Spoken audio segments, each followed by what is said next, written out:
자, 오늘은 예수 그리스도의 재림을 준비하는 마지막 기독교의 영성 중에서 사도적 능력 공동체에 대해서 함께 생각을 해보도록 하겠습니다.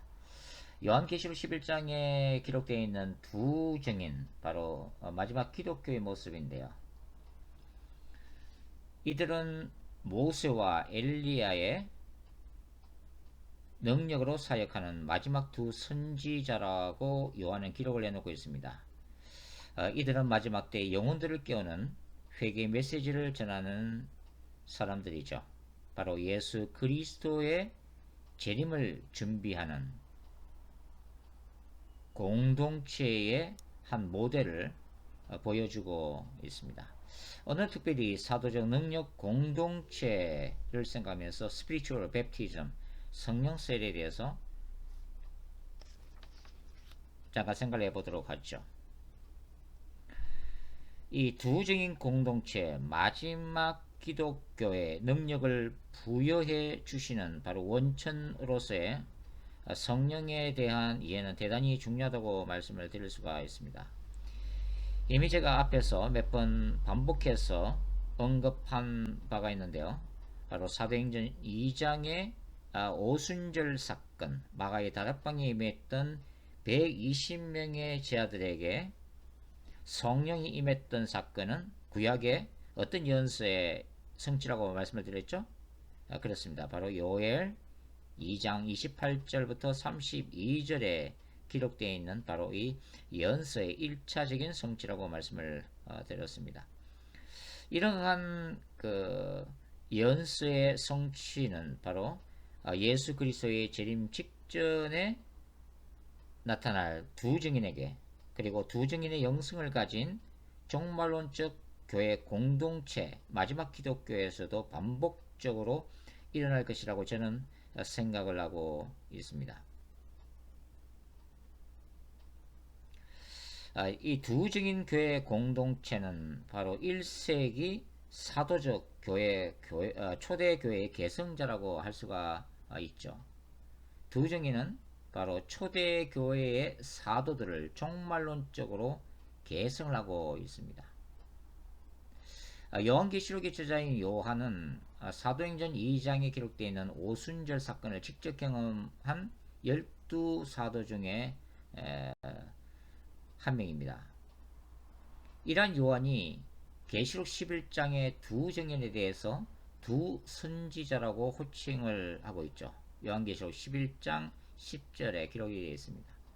그리고 이러한 두 증인의 그 직무를 어떻게 이해하고 있을까요? 바로 종말론적이고 또 사도적인 인물들로 이해하는 신학적인 관점을 가지고 있다고 할 수가 있습니다. 이런 의미에서 보면 구약의 요엘 2장의 예언과 사도행전 2장에 기록되어 있는 오순절 사건, 그리고 요한계시록 11장의 두 증인은 바로 연속성을 가지고 있다고 할 수가 있죠.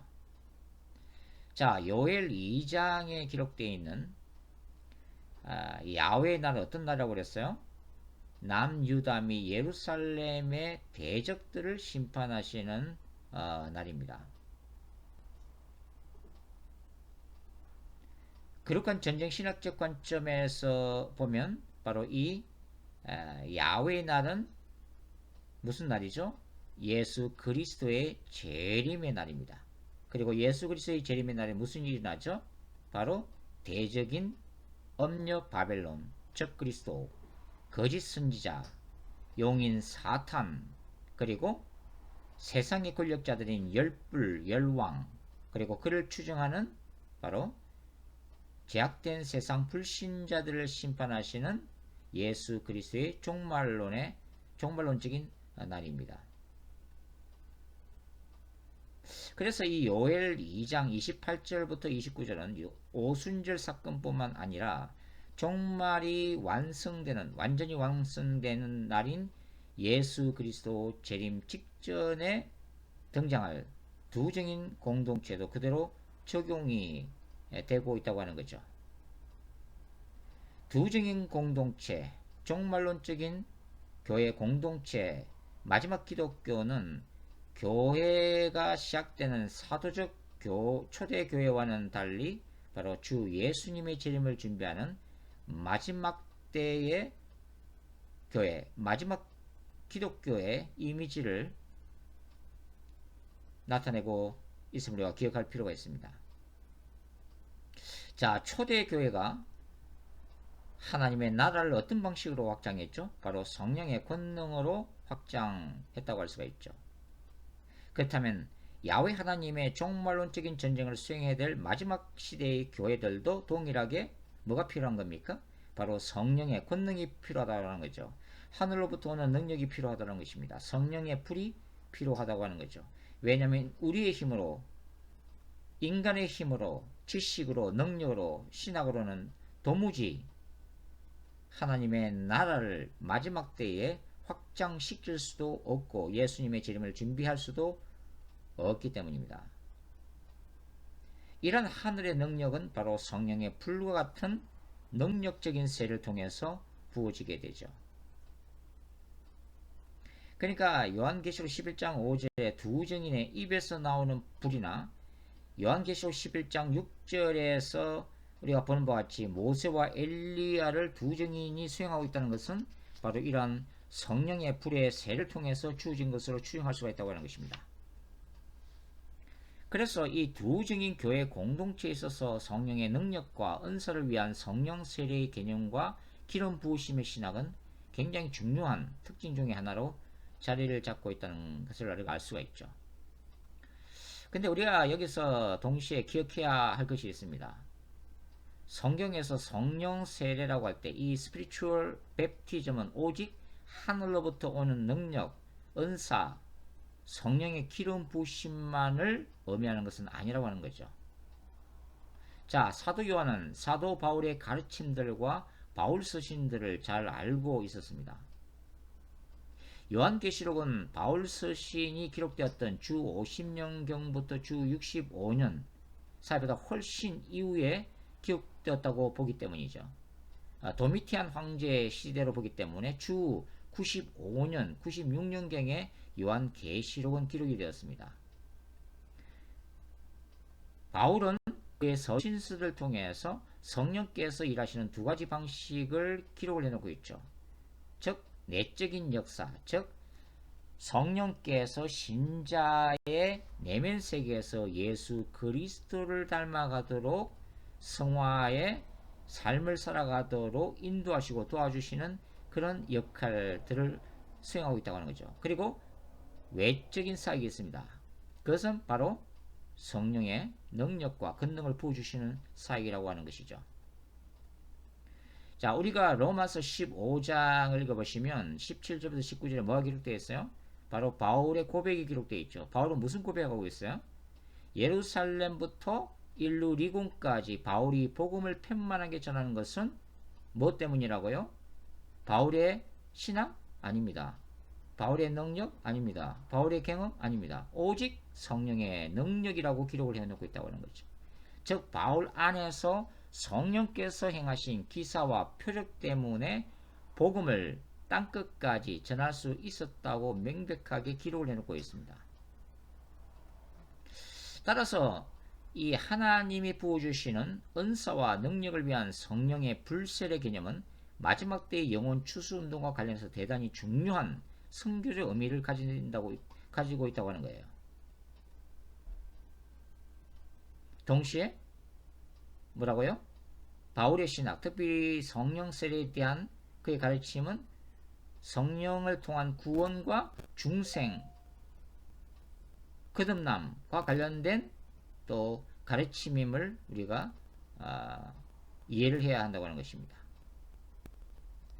자, 이러한 바울 신학과 바울의 가르침을 알고 있었을 사도 요한은 요한계시록 11장에서도 성령의 두 가지 측면, 즉 성령의 외적 역사와 성령의 내적 역사를 모두 예고하고 있다고 하는 것입니다. 요한계시록 11장 6절에 나타나는 이 두 증인을 통해서 나타나는 이 모세와 엘리야의 능력과 은사, 기사와 표적이 하늘로부터 오는 성령의 능력적 측면이라면 요한계시록 11장 3절에서 볼 수 있는 개인적 차원에서의 거룩함의 추구는 뭘 얘기하는 거예요? 내주하시는 성령님의 역사에 해당한다고 할 수가 있죠. 그러므로 마지막 기독교 두증인 공동체의 성령위에는 능력적 은사들과 기적들을 인정하는 오순절 신학과 회개와 거룩함을 추구하는 기억주의 신학을 연결시키고 있다고 하는 것입니다. 이런 사실은 지금까지 양분되었던 복음주의의 두 진영 간의 진지한 신학적 대화를 촉구하게 될 거라고 하는 것입니다. 자, 능력과 이적들을 그리고 은사들을 신학적 토의에서 배제해버린 많은 기억주의 교회들 안에서는 뭐가 나타나지 않아요? 성령의 역동적인 능력이 나타나지 않습니다. 왜냐하면 이 성령의 적극적인 능력, 기사와 표적, 능력 사역들을 온전히 인정하지 않다면 성령의 능력을 사모함도 없을 것이고, 그렇게 되면 교회 안에서는 성령의 강력한 역사들, 기름 부으심이 사라져 버린다고 하는 거죠. 그러니까 교회에는 생동감이 없는 거예요. 초자연 역사가 일어나지 않는 것입니다. 그러니까 지금도 전 세계에서 초자연적인 역사들을 일으키면서 많은 영혼들을 미혹하고 있는 사탄과 영적 전쟁에서 밀리게 되어 있다고 하는 것입니다. 자, 하나님의 교회들이 예수 그리스도의 이름으로 행해지는 눈에 보이는 이러한 성령의 능력들을 상실함으로써 어떤 결과가 나타나요? 정신적인 세계나 영적인 세계에 호기심을 보이는 수많은 영혼들이 사탄적인 능력으로 일어나는 기적적인 치유나 거짓 예언, 거짓 환상들과 미혹된 영의 세계에 몰두하게 된다고 하는 것입니다. 기타 무속이나 유에이지 운동에 빠져들게 되어 있죠. 결국은 많은 영혼들이 지옥으로 떨어지고 있다고 하는 것입니다. 바로 이러한 현실을 마지막 때의 교회들은 직시해야만 하는 것이죠. 자, 그리고 성령의 내적인 역사, 신자가 내면적으로 거룩해지고 성숙되어지는 것, 그리스도를 닮아가는 영성, 그리스도에 대한 절대적인 순종에 대한 가르침은 한편으로 능력만을 지나치게 추구함으로써 잘못되어질 극단적 은사주의자들에 대해서 무슨 심판을 하고 있다고 하는 거죠.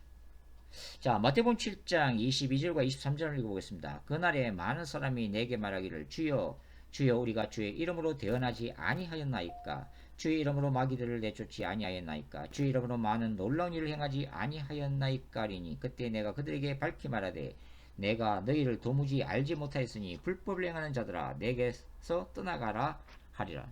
자, 이 말씀이 뭘 얘기하고 있는 거예요? 기사와 표적의 능력만을 과신하고 추구한 나머지 교만에 빠지고 사탄의 미혹에 빠져서 그리스도의 영광이 아니라 이 땅에서 자기 자신의 왕국을 구축한 타락한 신자들에 대한 엄중한 심판을 예고하고 있다고 하는 것입니다. 자, 다시 우리가 정리해서 말씀드리면 성령의 세라고 말할 때 우리가 뭘 의미하게 된다고 하는 거죠? 첫 번째는 예수 그리스도를 닮아가는 거룩함 속에 역사하는 성령의 내적인 역사가 있다고 하는 것입니다. 또 뭐가 있다고 하는 것입니까? 바로 그리스도를 전가하기 위한 능력의 부어주심인 성령의 외적인 역사가 있다고 하는 거죠. 우리는 바로 이 성령의 내적인 역사와 성령의 외적인 역사를 모두 인정해야만 한다고 하는 거죠. 성령의 내적인 역사는 우리로 하여금 예수 그리스도의 거룩한 신부가 되게 합니다. 성령의 외적인 역사는 하나님께서 우리에게 능력과 은사와 성령의 기름 부음을 부어주셔서 바로 이 땅에서 사탄의 권세와 대적하면서 하나님의 나라를 확장해 나가고 복음을 능력 있게 전하도록 만들어 준다고 하는 것이죠. 결국 마지막 기독교 사도적 능력 공동체에서는 이러한 성령의 열매를 맺히고 성령의 권능을 동시에 강조하는 바로 종말론적인 공동체로 나타나게 될 거라고 하는 것입니다. 기도하겠습니다. 그렇습니다. 주님, 우리에게 성령님 내적으로 역사해 주셔서 우리가 하루하루 우리의 자를 십자가에 못 박고 죄악과 싸우면서 예수 그리스도의 거룩한 신부로 성장할 수 있도록 도와주시옵소서. 또한 우리에게 성령의 불로 불세를 부어주시고 우리에게 은사들을 허락해 주시고 우리에게 하나님의 권능들을 허락해 주셔서 우리 자신이 아니라 예수 그리스도의 정인으로서 우리의 왕국이 아니라 예수 그리스도의 왕국을 위해서 마지막 때의 영혼들을 구원하고 승리하기 위한 하나님의 군대로 일어날 수 있도록 축복해 주옵소서. 예수님의 이름으로 기도드립니다. 아멘.